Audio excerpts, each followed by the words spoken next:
Assalamualaikum warahmatullahi wabarakatuh. Salam sejahtera bagi kita semua. Perkenalkan, nama saya Aida Nurhalika Nasution dari kelas 11 IPS 3 absen 6 SMA Negeri 1 Cilegon.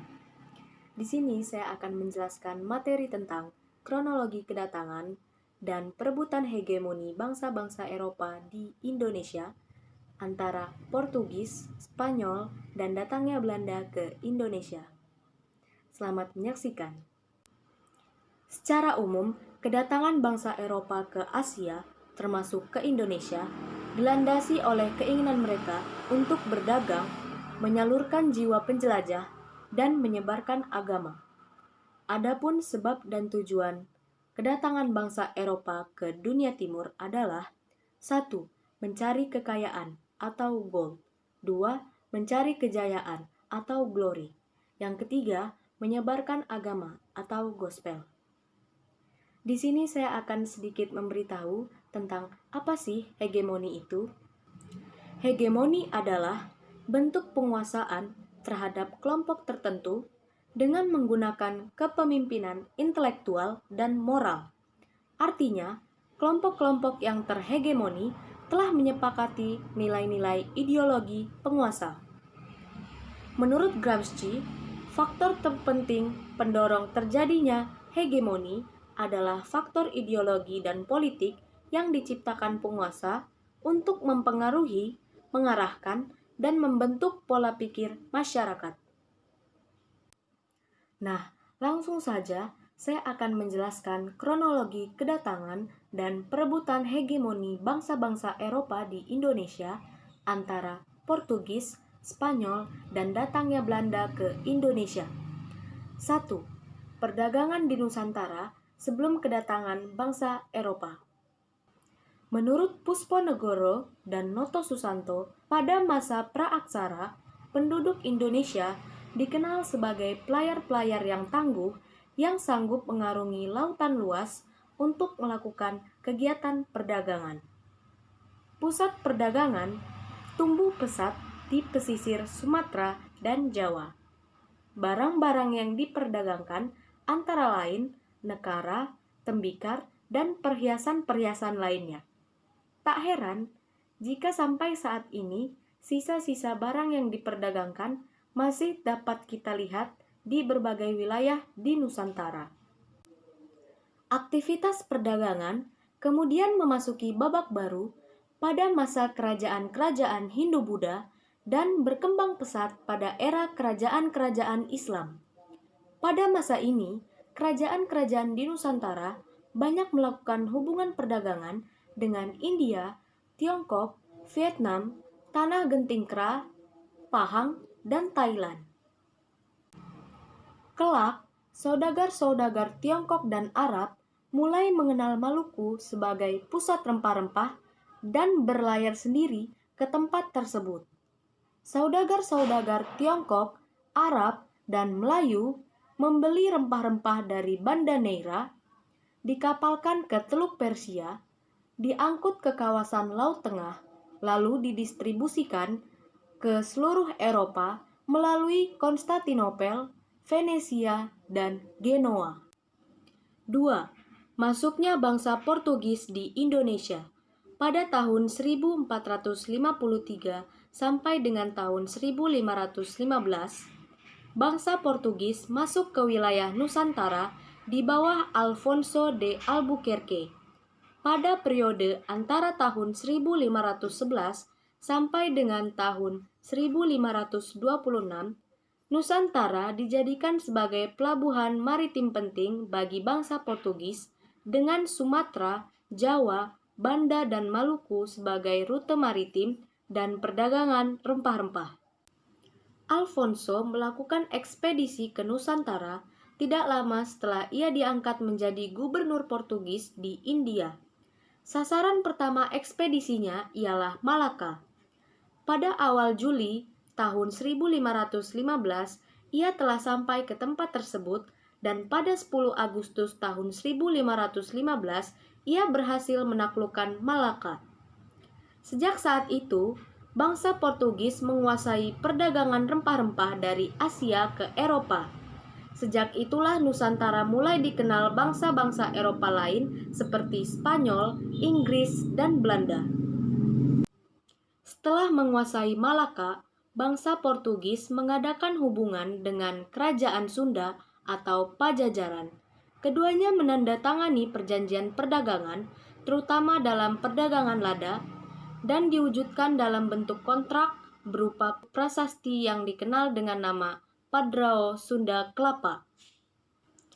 Khawatir akan pendudukan Jawa, Demak menyerang bangsa Portugis pada tahun 1526 dan berhasil mengusir bangsa Portugis dari Sunda Kelapa pada tahun 1527.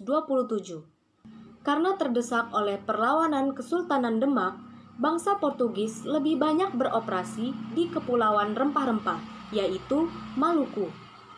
Mereka melakukan ekspedisi ke Maluku pada tahun 1512.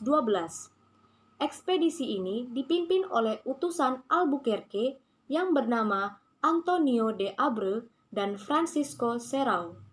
Mereka diberikan izin untuk mendirikan benteng di negeri Hitulama, Mamala, dan Picaoli. Di Ternate, bangsa Portugis menjalin hubungan persahabatan dan persekutuan dengan Kesultanan Ternate yang bercorak Islam. Mereka juga menjalin hubungan dagang berupa rempah-rempah, yaitu cengkeh dan pala.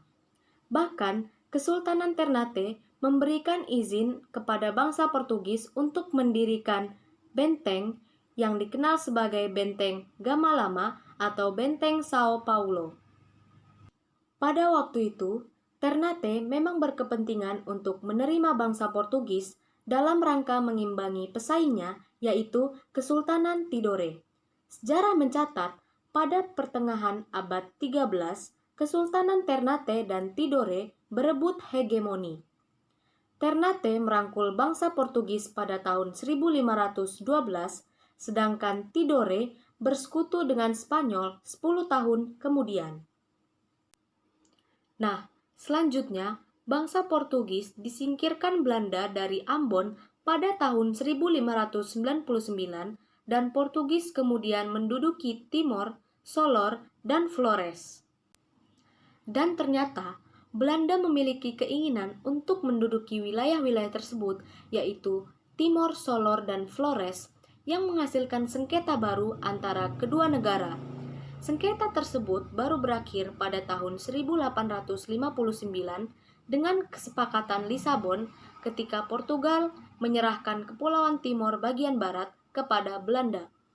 Secara khusus, Belanda juga membayar sejumlah dana atau uang untuk mendapatkan Pulau Flores kepada bangsa Portugis. 3. Masuknya bangsa Spanyol di Indonesia. Bangsa Spanyol tidak lama berada di Nusantara, hanya sekitar 8 tahun, dari tahun 1521 hingga tahun 1529. Bangsa Spanyol terlebih dahulu masuk ke Filipina melalui Ferdinand Magellan. Spanyol kemudian berhasil mencapai Kepulauan Maluku pada tahun 1521 di bawah pimpinan Kapten Sebastian Delcano. Pelaut-pelaut Spanyol berlabuh di Tidore dan kemudian disambut baik oleh Kesultanan Tidore. Bangsa Portugis merasa terganggu oleh kedatangan Spanyol. Itu artinya Spanyol akan terlibat dalam aktivitas perdagangan rempah-rempah yang akan mengganggu hak monopolinya. Maka terjadilah konflik antar dua negara tersebut. Portugis menuding Spanyol melakukan pelanggaran terhadap perjanjian Tordesillas pada tahun 1494, sedangkan Spanyol bersikeras bahwa wilayah Maluku merupakan wilayah kekuasaannya yang juga tercantum pada perjanjian yang sama. Untuk menyelesaikan konflik tersebut, maka Portugal dan Spanyol mengadakan perjanjian Saragossa di Saragossa, Spanyol pada tahun 1529 yang perjanjiannya berisi bahwa batas ke arah barat merupakan wilayah kekuasaan Spanyol dan batas ke arah timur merupakan wilayah kekuasaan Portugis, yang artinya Spanyol harus meninggalkan Maluku untuk mendapatkan Filipina dan Portugis tetap menguasai wilayah Maluku. Perjanjian ini mempertegas perjanjian Tordesillas pada tahun 1494. 4. Masuknya bangsa Belanda ke Indonesia. Para pelaut Belanda berhasil menemukan jalur rempah-rempah Asia yang disembunyikan oleh bangsa Portugis. Pada tahun 1595, sebuah perusahaan Belanda yang bernama Compagnie van Veere membiayai Cornelis de Houtman melakukan ekspedisi ke Nusantara. Pada tanggal 22 Juni, setelah berlayar selama 14 bulan, para pelaut Belanda berhasil berlabuh di Pelabuhan Banten. Namun sayangnya, kunjungan mereka tidak berhasil karena hanya membawa sedikit rempah-rempah. Itu juga dikarenakan oleh sikap arogan Cornelis de Houtman yang membuat konflik dengan penguasa Banten. Tidak seperti ekspedisi sebelumnya, di ekspedisi kedua yang dipimpin oleh J.C. van Eyck pada tahun sekitar 1598 hingga 1600, Van Eyck disambut baik oleh Sultan Banten. Alasannya, karena beberapa bulan sebelumnya, Banten terlibat perang dengan bangsa Portugis yang menimbulkan kerugian bagi Banten. Dengan hal ini, diharapkan Belanda dapat menjadi sekutu Banten untuk melawan bangsa Portugis. Kondisi ini sangat menguntungkan Belanda pada saat itu. Pada tahun 1600, kaum Muslim Hutu dari Ambon bersekutu dengan Belanda untuk mengusir bangsa Portugis. Imbalannya, Belanda akan mendapatkan hak monopoli membeli rempah-rempah dari Hutu. Pada tahun 1605, Belanda berhasil memaksa bangsa Portugis untuk menyerahkan benteng pertahanannya di Ambon kepada Stephen van der Hagen dan di Tidore kepada Cornelis Sebastians. Pada tahun 1623, Kepulauan Banda dikuasai oleh Belanda. Maka sejak saat itu, Belanda memonopoli seluruh perdagangan rempah-rempah di Maluku dan sekitarnya. Nah, selanjutnya saya juga akan menjelaskan tentang perebutan politik hegemoni bangsa Eropa di Indonesia. Yang pertama, masa pemerintahan Republik Bataaf. Kerajaan Belanda dipimpin oleh Louis Napoleon yang kemudian mengangkat Gubernur Jenderal Herman Willem Daendels pada tahun 1808 untuk mempertahankan Pulau Jawa dari serangan Inggris. Tugas lainnya adalah memperbaiki nasib rakyat selaras dengan cita-cita revolusi Prancis. Adapun kebijakan Daendels adalah di bidang pertahanan. 1. Membangun jalan raya Anyar Panarukan. 2. Mendirikan benteng. 3. Membangun pangkalan laut di Merak dan Ujung Kulon. 2. Di bidang ekonomi. Yang pertama adalah mengeluarkan uang kertas. Yang kedua, monopoli perdagangan beras. Yang ketiga, menerapkan sistem Priangerstelsel, yaitu mewajibkan seluruh rakyat Priangan dan sekitarnya untuk menanam kopi. Yang ketiga, di bidang pemerintahan. 1. Membagi Pulau Jawa menjadi 9 prefektur. 2. Membangun kantor pengadilan. 3. Mengangkat bupati menjadi pegawai pemerintah. Sisi negatif pemerintahan Daendels adalah Daendels terus membiarkan praktik perbudakan serta hubungan dengan raja-raja di Jawa yang buruk yang menimbulkan perlawanan. Daendels ditarik ke Eropa lalu digantikan oleh Gubernur Jenderal Janssens pada tahun 1811. Namun masa pemerintahannya tidak lama karena adanya serangan dari pasukan Inggris. Janssens dan pasukannya akhirnya menyerah lalu menandatangani perjanjian Tuntang dan kemudian Nusantara dikuasai oleh pemerintahan Inggris. 2. Masa pemerintahan Inggris. Pada tahun 1811, pimpinan Inggris di India, Lord Minto, meminta pada Thomas Stamford Raffles untuk menguasai Pulau Jawa. Namun, pemerintahan Inggris tidak berlangsung lama. Inggris kembali menyerahkan kekuasaannya kepada Belanda, dan Nusantara kembali berada di bawah kekuasaan Belanda sejak tahun 1816. Adapun kebijakan Thomas Stamford Raffles di bidang pemerintahan. 1. Membagi Pulau Jawa menjadi 16 keresidenan. 2. melarang kerja paksa dan perbudakan. Yang kedua di bidang ekonomi, yaitu land rent atau sewa tanah, yang artinya setiap petani wajib membayar pajak atas pemakaian tanah karena pemilik tanah adalah pemerintah. Yang ketiga di bidang ilmu pengetahuan, yaitu merintis berdirinya Kebun Raya Bogor. Yang kedua adalah menulis buku History of Java dan menemukan tanaman Rafflesia arnoldii. 3. Masa pemerintahan Belanda. Van der Capellen ditunjuk sebagai gubernur jenderal yang menerapkan kebijakan menghapus peran penguasa tradisional, menerapkan pajak yang memberatkan rakyat sehingga menimbulkan banyak perlawanan dari rakyat. Belanda juga mengutus Johannes van den Bosch untuk meningkatkan penerimaan kas negara Belanda yang kosong akibat perang dengan masyarakat Nusantara dan bangsa Eropa lainnya. Van den Bosch menerapkan sistem tanam paksa atau kulturstelsel pada tahun 1830.